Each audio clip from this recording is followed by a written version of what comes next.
Welcome in, everybody, to Betting Pros. It's me, Joey P. Joe Pisapia. With me, as always, is the illustrious, the wonderful Scott Bogman. And today on Betting Pros, we're going to look ahead, a little hot take action on the Super Bowl. That's right, the Rams and Bengals. And we're going to look back a little bit and assess how we did on Championship Sunday. And Scott Bogman, I seem to recall a program that involved a handsome, bald man named Joe Pisapia that said the best bet you could possibly make on the board right now to have a little fun is betting plus 850 on the Bengals to win the Super Bowl, because if you get past the Chiefs, all you got to do is double down. A $15 bet win you over $100, just a little bit of money. Scott Bogman, I made that bet on Saturday. That bet is still alive, and I'm feeling good about it, which means you're not, because you hate the Bengals because you're a Steelers fan. I do, but look, man, you got to give them credit. It's been an incredible run, and I've said this on a couple of shows now.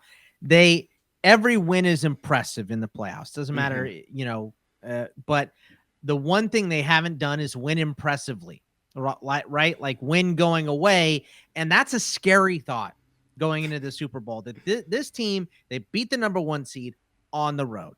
They beat who everybody's favorite to win the Super Bowl was the Chiefs on the road. And now they're basically going on the road to play the Rams, I guess.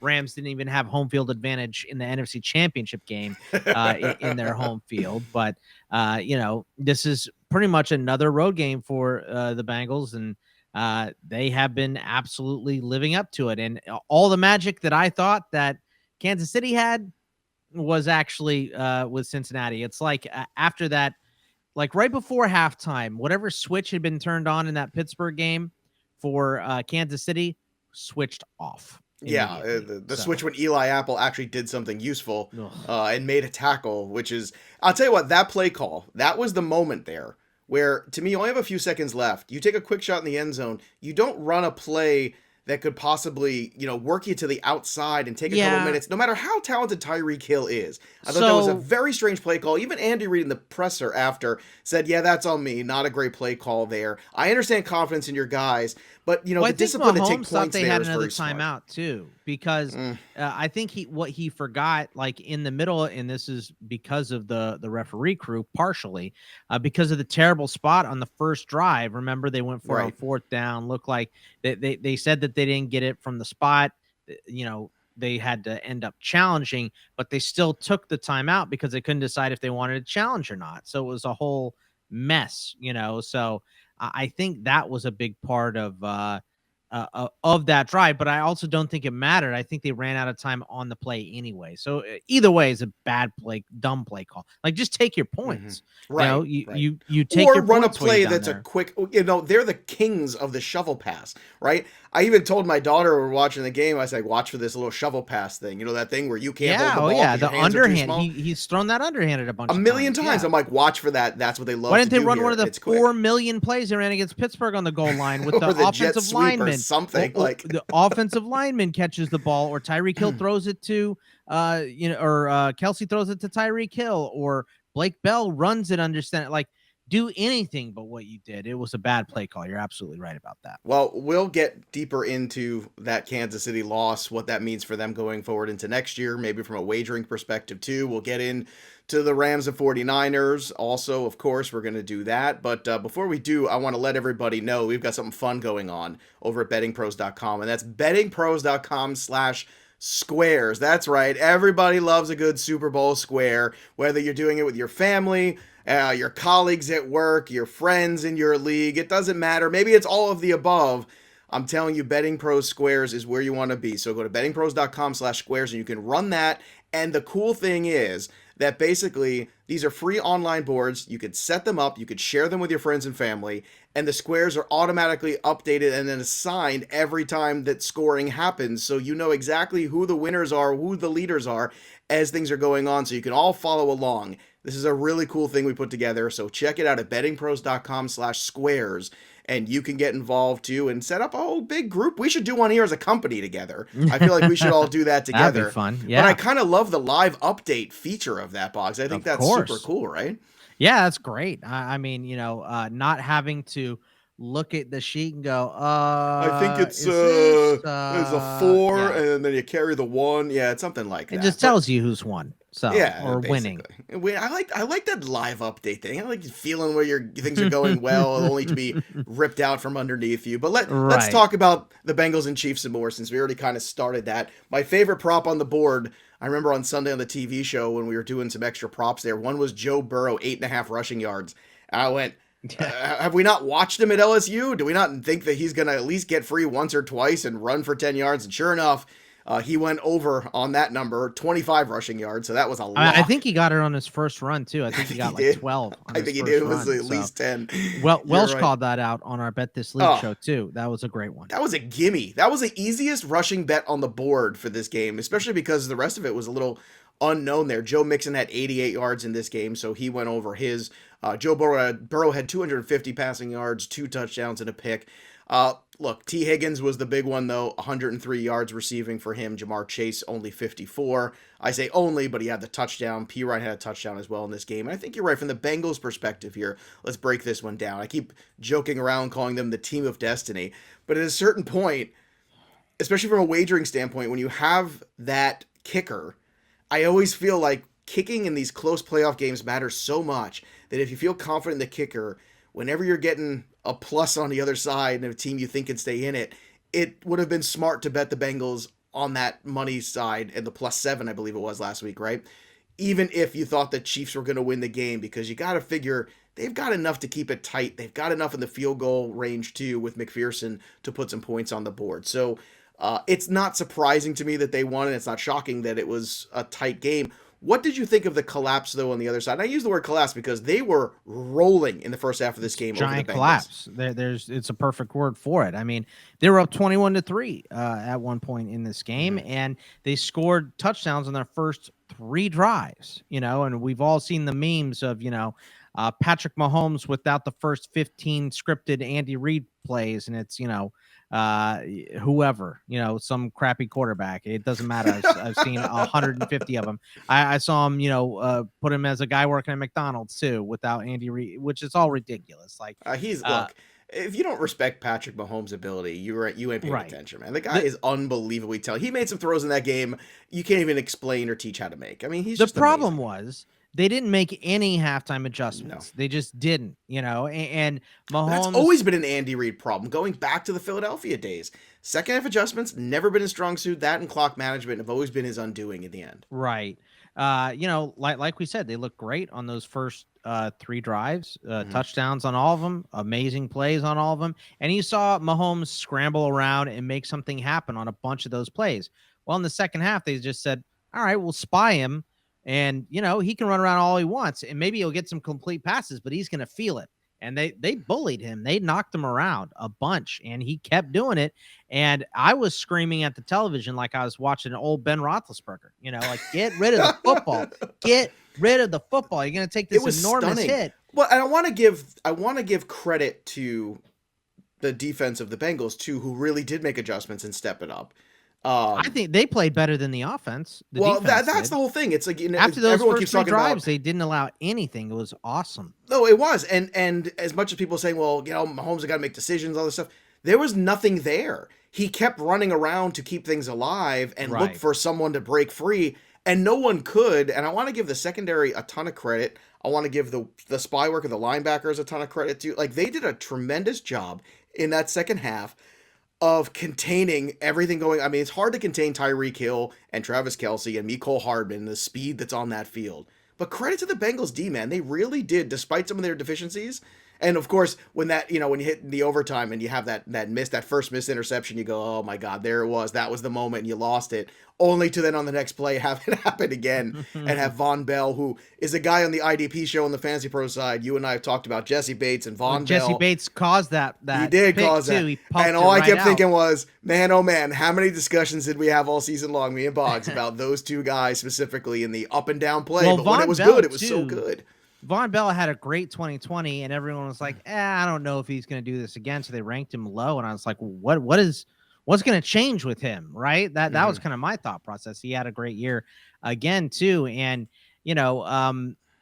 it's strange to see everything gel so well in year one when they signed all these free agents. They signed a Wouzier, they signed Trey Hendrickson. They brought it Hilton second year for Hilton. Eli Apple's a new acquisition, right? Like it's weird to see all of these guys gel immediately year one and play as well as they have played down the stretch here. So it's been a fantastic run for them. And like I said, you got to give the front office a lot of credit for putting this team together and signing the right type of free agents too, because Wouzier and Bell and Hendrickson played dude. great Hendrickson too. is such an unbelievable. I mean, I know he got gas at the end of the game. That's all anybody wants to talk about. But how could you not? How could you not get gas? That's he was exhausting. chasing Patrick Mahomes around for 4 quarters isn't easy. But him and Hubbard, Hendrickson and Hubbard too. Well, Hubbard almost won them the whole game in regulation. I mean, on that one play, and they it's weird to spy an edge guy, but they spied him with Hubbard, and Hubbard chased him down, knocked the ball out of his hand. I was freaking out, throwing my hat like I do during a regular Steelers game. I want the Bengals to lose so bad.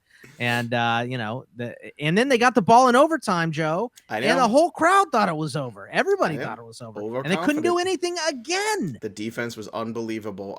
Patrick Mahomes went 275 for 3 touchdowns, under his total. Same thing there too. Tyreek Hill, depending on where you had Tyreek Hill and which betting house too. I want to say the number was 77. He had 78. So if you had him at 77, you took the over, you got it. I had Tyreek Hill anytime touchdown. Anytime touchdown. Well, he had one. Mecole Hardman had one. Travis Kelce had one. He also had 95 yards. Kelce did. So he went over as well. Here's a question before we kind of put the Chiefs to bed here for the year. Going into next year, are the Chiefs the favorite the day after the Super Bowl to win it next year? Cincinnati has to be. You think so?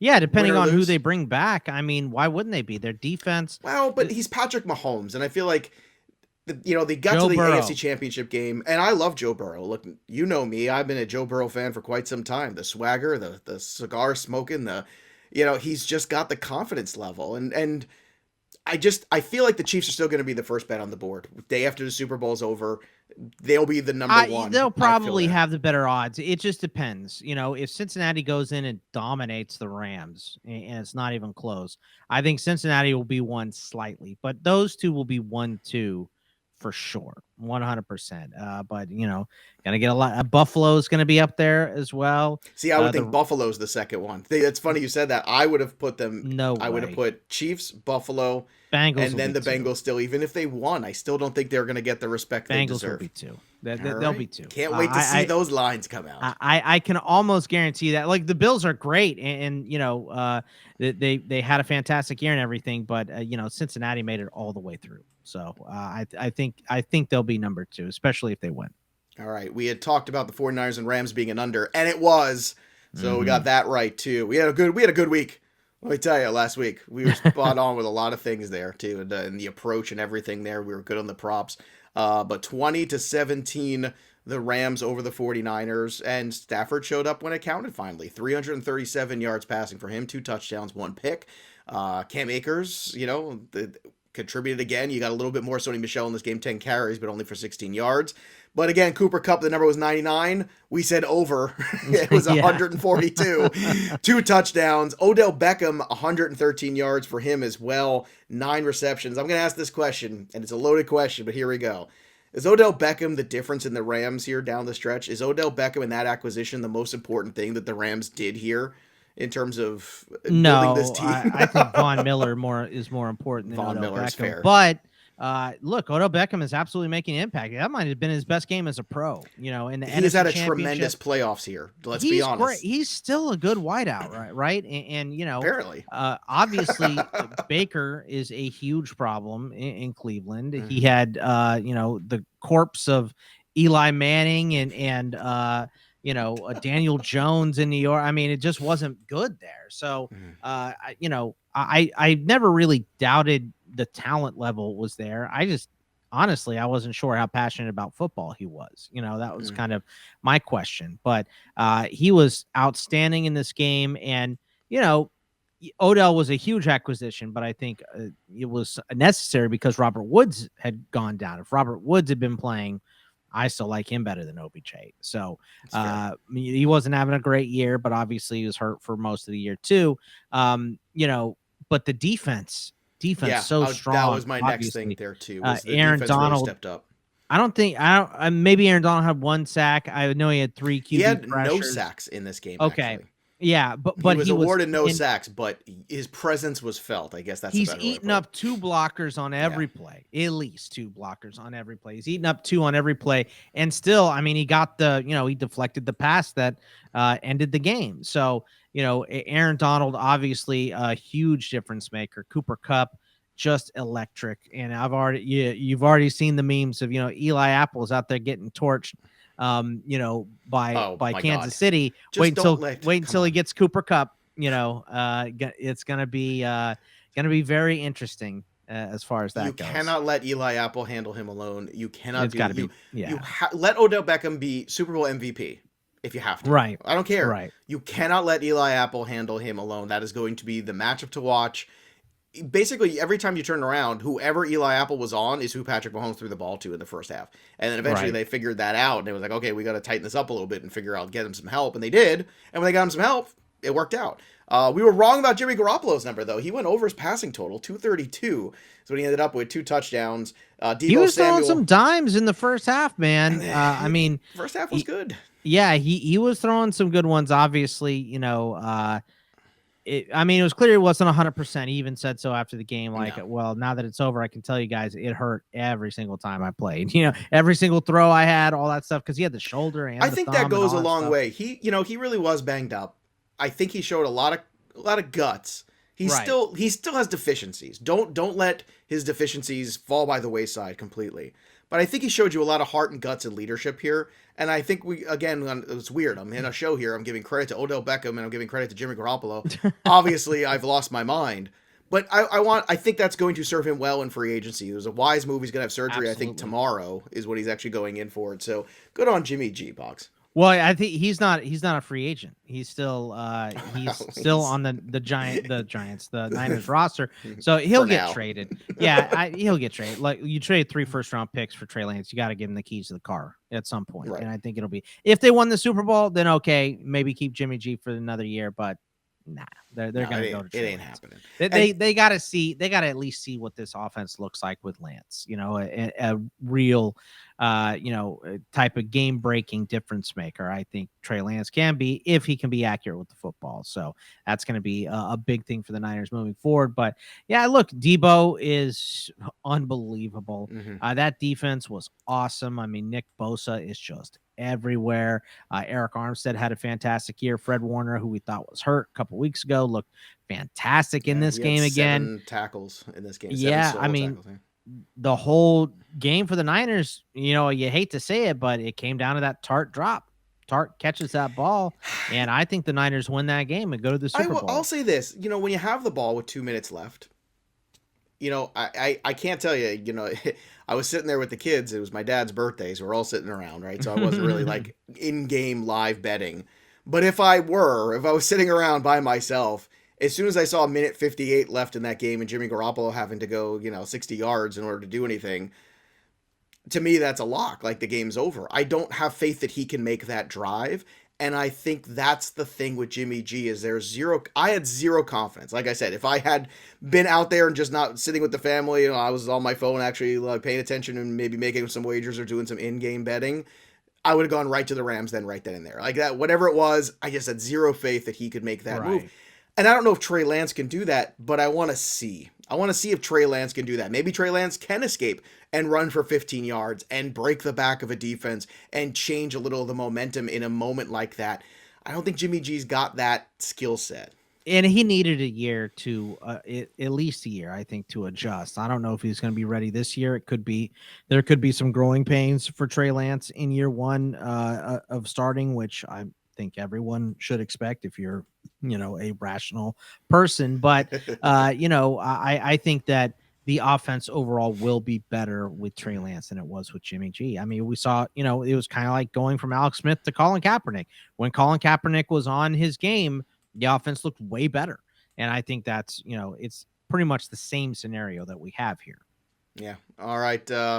let's move forward. Let's take a look at the Super Bowl right now. Again, just going to hot take things. Next week, we're going to be doing our official Super Bowl preview. We'll really break down the game for you, all the aspects of it. And of course, then later in next week, we're going to have our props special too, which is going to be super fun. So we're going to go through all the props. We'll use our prop bet cheat sheet over at bettingpros.com, which you can start taking a look at now if you like over at bettingpros.com. But I'm not surprised by this line as it stands right now. The consensus is the Rams favored by 4.5. You would think so, especially playing in their own building. However, as Bogman mentioned, it's not a home game. And I also want to stress it's Los Angeles, which already means you're going to have a lot of celebrities. 50-50.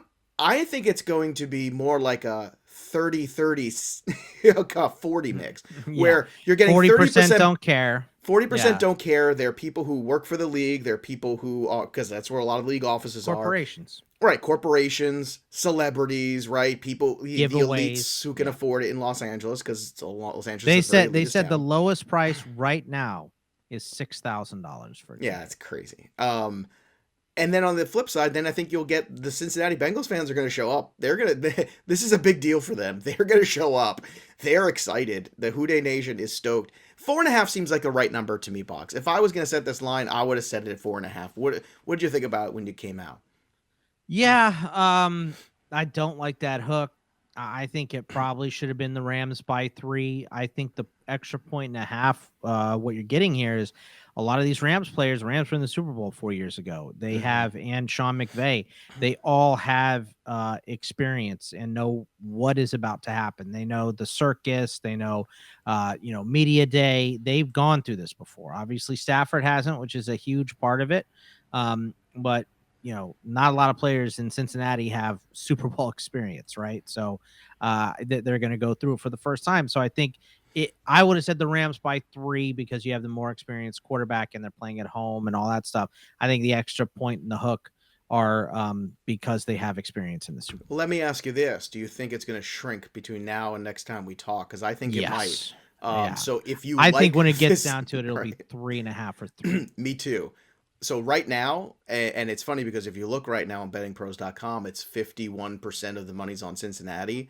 I think that number is going to jump considerably in the next few days. And next week when we come back here, it will be 3.5.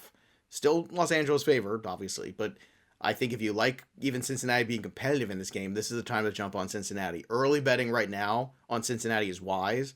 48.5 is the number. That feels about right. That's a stay away number for me as of right this moment.